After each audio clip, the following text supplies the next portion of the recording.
عقل مندی پیچیدہ چیزوں کو سلجھے ہوئے انداز سے حل کرنا ہے. بالکل صحیح بات ہے, بالکل صحیح بات ہے. اچھا ظفر موتی صاحب, آپ سے بھی میں یہی سوال کروں گا, ہم ابتدا یہیں سے کریں گے کہ کیا وجہ ہے جو بھی حکومت آتی ہے وہ اپنے اشاریے بتاتی ہے, اپنی ان کی سمجھ بوجھ ہوتی ہے, اور یہ کہا جاتا ہے کہ بھائی ہم تو فلائی کر رہے ہیں پوری دنیا میں, الٹیمیٹ جو اس کے ریزلٹس ہیں, جو اس کے نتائج ہیں, وہ ہماری عوام کی شکل میں, غربت کی شکل میں, قرضوں کی شکل میں ہمارے سامنے ہیں.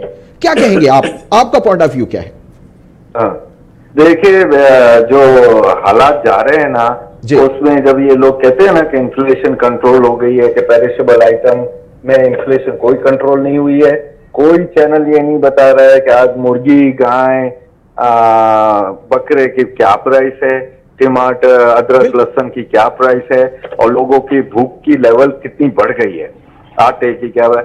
یہ جو ہے 25 کروڑ عوام کی کوانٹٹی والا کنٹری جو ہو گیا ہے, وہ 17 کروڑ عوام کو کیٹر کر سکتا تھا اس کا سامان, اس کا جو زراعت تھی. اب ہمارے پاس شارٹیج ہر وقت رہے گی, فوڈ شارٹیج, کیونکہ اور الحمدللہ جیسے ہی رمضان آ گئے تو ہم پکے مسلمان ہیں, مزید بڑھ جائے گی, 50%. جی مزید بڑھ جائے گی, قیمتوں کی قیمتیں مزید بڑھ ارے وہ ابھی سے تیاری شارٹیج ہو جاتی ہے, بلیک میں بیچنا شروع ہو جاتے ہیں. ایمان کا یہ تقاضا ہے. نہیں, اور دنیا میں یہودی بھی کم کرتے ہیں اپنے ہولی منتھ کو. بالکل ایسے. جی, تو میں یہ کہہ رہا ہوں کہ پاکستان کے یہ جو بولتے ہیں نا سود شیئر کہ سب اچھا ہو گیا, ایسا نہیں ہے. ہو رہا ہے, ہلکے ہلکے ہو رہا ہے, فوراً طور پر نہیں ہوگا. انفلیشن کنٹرول نہیں ہوگی. سب سے بڑی بات اور بھی آپ کو بتاؤں کہ کوئی یہ بات نہیں کر رہا کہ ہماری کرنسی جو ہے ڈوب چکی ہے. یہ وداؤٹ امپورٹ کے وہ یہ کرنسی ہے, وداؤٹ امپورٹ کے بھاؤ ہیں. جب آپ امپورٹ کھولو گے, جب آپ کے اسینشل ختم ہوں گے, تو اس کے بعد کہاں جگہ یہ سب کو آئیڈیا ہے, خاموش سے کر کے بیٹھے ہوئے ہیں. یہ تو ون سائیڈڈ ہے نا کہ کرنٹ اکاؤنٹ جو ہے اس کو کنٹرول کر لیا نہ, فلانا ہے کر لیا نہیں ہے. او بھائی کرنٹ اکاؤنٹ کنٹرول جب آپ باقی کوئی چیز نہیں آنے دو گے. بالکل بالکل ایسے ہے. اچھا سر, پھر وجہ کیا ہے؟ کیونکہ ہم نے دیکھا کہ جیسے پہلے حکومتوں کے بارے میں یہ کہا جاتا ہے کہ اس وقت ملک ڈیفالٹ کرنے جا رہا تھا, ملک کے حالات بہت برے ہو چکے تھے. تھوڑا سا عام فہم زبان میں چاہ رہا ہوں کہ آج ہمارے پروگرام سے, تاکہ جو ایک ہماری عوام ہے, لوکل عوام ہے, ان کے لیے یہ گفتگو کرنا چاہ رہا ہوں. لیکن اس کے فائدے اگر مثبت اشاریے اس وقت چل رہے ہیں, جیسے حکومت کہہ رہی ہے کہ مثبت اشاریے ہو رہے ہیں, ہماری سٹاک ایکسچینج جو ہے وہ تمام جو ہے وہ ریکارڈ توڑ چکی ہے, تو یہ فائدہ عام عوام تک ابھی تک کیوں نہیں پہنچا؟ اس کی وجہ ہے کیونکہ حکومت تو یہی راگ الاپ رہی ہے کہ ابھی تک ہم بہت اچھا چل رہے ہیں, ہم بہتری کی جانب گامزن ہیں, یہ ساری چیزیں. یہ عام عوام تک کبھی نہیں پہنچے گا. آپ میری بات کبھی لکھ لیں. عام عوام تو یہ چیزوں سے نہیں ہے. گورنمنٹ کو ایک بینچ مارک مل گیا ہے اسٹاک ایکسچینج کی تعریف کرنے کا, جبکہ کتنے چیف منسٹر ہیں پاکستان کے جن کو اسٹاک ایکسچینج کی اسپیلنگ بھی نہیں ہے. تو یہ ایجوکیشن کی کہ جو یونیورسٹی سے ہمیں آتے ہیں لڑکے, ان کو کچھ نہیں آتا ہوتا ہے. وہ آتے ہیں, آپ کی ایجوکیشن ختم ہو چکی ہے, اسکل لیبر اتنا بڑھ چکا ہے. جب یہ عمر ایوب صاحب مشرف کے ٹائم میں فائنانس منسٹر تھے تو کہتے آپ نوکریاں نہیں دیتے. میں نے کہا آپ کم از کم ایسے ہمیں لوگ دو جو موٹر سائیکل چلا رہے ہو, گدھا گاڑی نہ چلا رہے ہو, تو ان کو ہم ریس کار میں بٹھائیں گے نا. بالکل بالکل. موٹر سائیکل تک تو آپ لیول تک پہنچنے نہیں دیتے. آپ ہمیشہ دیکھتے ہو جب ٹیسٹ ہو رہے ہوتے تو کیسا کامیڈی چینل دکھا رہے ہوتے ہیں, یہاں چیٹنگ ہو رہی ہے, وہاں 500 روپے لگ رہے ہیں, ادھر پیپر آؤٹ ہو رہا ہے. یہ ادھم مچی ہوئی ہے بھائی. آپ ابھی چلے جاؤ سری لنکا میں, وہی ایجوکیشن جو پاکستان میں ہاف پرائز پر ہے, اور 200 سال پرانی برٹش یونیورسٹیز ہے ابھی تک. چاہے آپ کسی بھی ایجوکیشن میں لے لو, 80-90% تو ادھر ایجوکیشن ہے. یہاں تو 27% میں وہ بھی ہیں جو صرف نام اپنا لکھ سکتے ہیں. تو اب کدھر سے کہاں سے ڈیولپ ہوں گے؟ ادھر نئی باتیں ہو رہی ہیں, نئی ٹیکنالوجیز آ رہی ہیں, اے آئی آ رہا ہے. کل ہی میں پڑھ رہا تھا کہ جاپان میں ایک اسپون بنا ہے جو آپ کو نمک کم ہوگا لیکن آپ کو فیل کرائے گا کہ آپ کے کھانے میں نمک ہے, $127 کا. تو یہ یہاں باتیں جا رہی ہیں کہ برین آپ کا